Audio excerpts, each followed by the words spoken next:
Livro A Criança, ou O Segredo da Infância, de Maria Montessori. Capítulo 19. A repetição do exercício.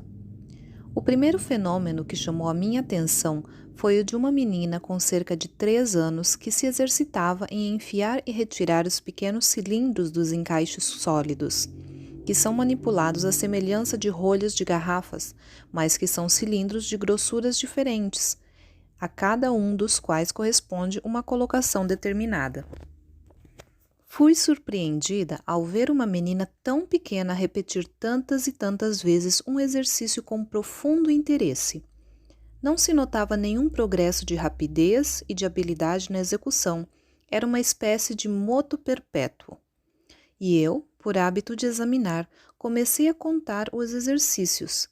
Depois desejei constatar até que ponto resistiria à estranha concentração que me era revelada, e disse à professora que fizesse cantar e movimentar-se todas as outras crianças. O que de fato aconteceu, sem que a menina de forma alguma se distraísse em seu trabalho. Então peguei delicadamente a poltroninha onde a menina estava sentada e com ela dentro pus todo o conjunto em cima de uma mesinha. Num movimento rápido, a menina agarrou o objeto e, pondo-o sobre os joelhos, continuou o mesmo trabalho. Desde que eu começara a contagem, a menina havia repetido o exercício 42 vezes. Parou como se despertasse de um sonho e sorriu como uma pessoa feliz. Os seus olhos luzentes brilhavam e observavam tudo ao seu redor. Parecia não ter notado nenhuma daquelas manobras que não haviam conseguido perturbá-la. E agora, sem nenhuma causa externa, eis que o trabalho estava acabado. O que havia acabado e por quê? Esse foi o primeiro vislumbre que se abriu do abismo inexplorado da alma infantil. Ela era uma menina bem pequena, daquela idade em que a atenção é instável, quase impossível de fixar, e passa de objeto a objeto sem conseguir firmar-se. No entanto, havia um momento de concentração onde o eu se subtraía a todos os estímulos exteriores. Essa concentração era acompanhada por um movimento rítmico da mão em torno de um objeto preciso, graduado cientificamente. Semelhantes fatos se repetiram, e as crianças saíam sempre como pessoas descansadas, cheias de vida, com o aspecto de quem experimentou uma grande alegria.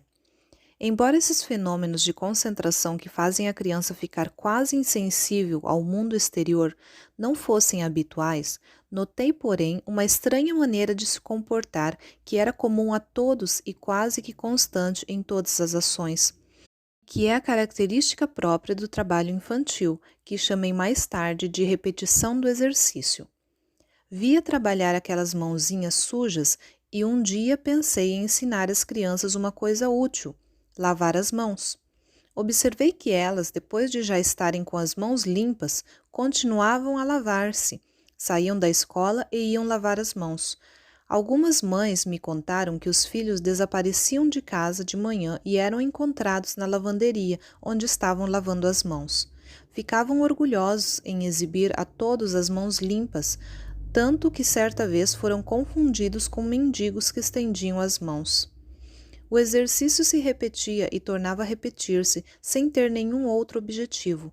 O mesmo aconteceu em muitas ocasiões, e quanto mais um exercício era ensinado com exatidão de detalhes na execução, mais parecia transformar-se em estímulo para uma repetição inexaurível. Capítulo 20. Livre escolha. Uma outra observação revelou pela primeira vez um fato muito simples. As crianças usavam o material, mas era a professora quem o distribuía e depois o punha no lugar. Ela me contou que quando fazia a distribuição, as crianças se levantavam e se aproximavam dela.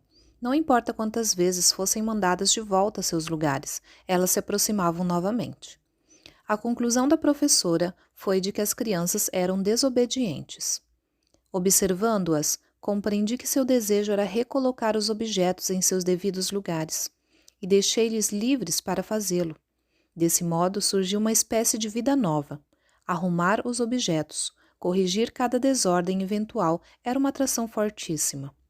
Se um copo de água caía das mãos de uma criança, Outras acorriam a recolher os cacos e enxugar o piso.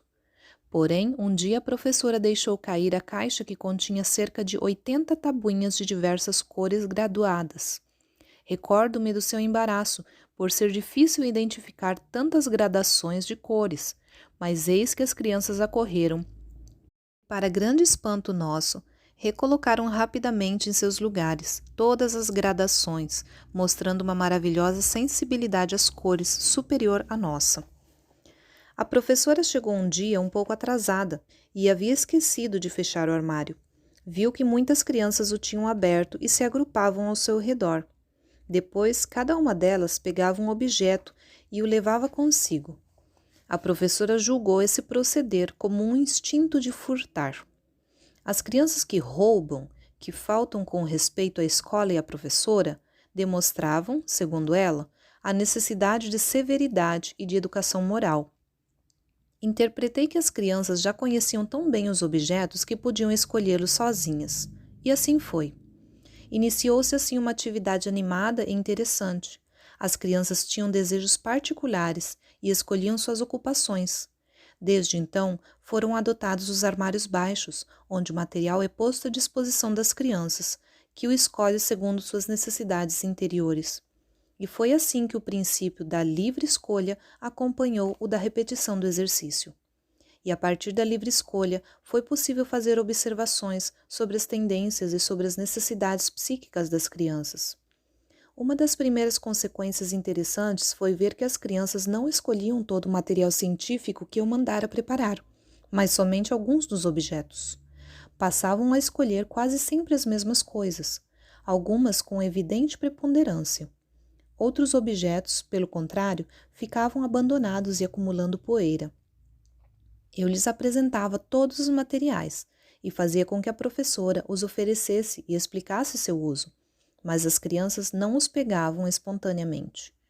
Então compreendi que no ambiente da criança tudo deve ser medido além de ordenado e que da eliminação da confusão e do supérfluo nascem justamente o interesse e a concentração. Capítulo 21. Os brinquedos. Embora existissem na escola à disposição das crianças brinquedos verdadeiramente esplêndidos, nenhuma delas se interessava por eles. Isso me surpreendeu tanto que eu quis eu mesma intervir e usar os brinquedos com elas, ensinando a manipular a louça em miniatura, acendendo o fogão na pequena cozinha de boneca, pondo ao lado uma bela boneca. As crianças interessavam-se por um momento, mas logo se afastavam e não escolhiam espontaneamente os brinquedos. Então compreendi que os brinquedos talvez fossem algo inferior para a vida da criança, aos quais ela recorria somente por falta de coisa melhor, e que havia alguma coisa mais elevada que prevalecia no espírito da criança, sem dúvida, sobre todas as coisas fúteis. O mesmo se poderia pensar em relação a nós. Jogar xadrez ou bridge é uma coisa agradável nos momentos de lazer, mas não seria se fôssemos obrigados a não fazer outra coisa na vida. Quando se tem uma ocupação elevada e urgente, esquece-se o bridge, e a criança tem sempre outras coisas diante de si, e coisas urgentes. Porque cada minuto que passa é precioso para ela, representando a passagem de um grau inferior a um superior.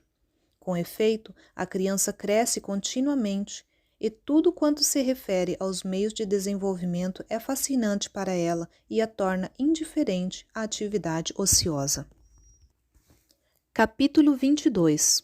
Prêmios e castigos.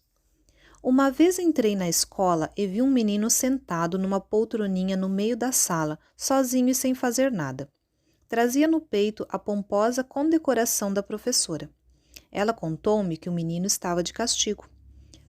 Pouco antes, ela havia premiado outro menino, pondo-lhe no peito a condecoração.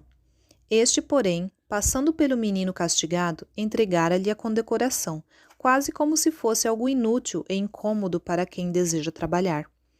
O castigado contemplava com indiferença o penduricalho e olhava tranquilo ao redor, isto é, sem de fato sentir o castigo. Esse primeiro fato já reduzia prêmios e castigos a zero, Entretanto, quisemos observar mais a fundo e, depois de uma larguíssima experiência, constatamos que o fato se repetia de um modo tão constante que a professora terminou por sentir uma espécie de vergonha, tanto de premiar como de castigar crianças que permaneciam igualmente indiferentes a prêmios como a castigos. E então os prêmios e os castigos não foram mais dados. O que mais surpreendeu foi a frequente rejeição do prêmio. Tratava-se de um despertar da consciência, de um senso de dignidade que antes não existia.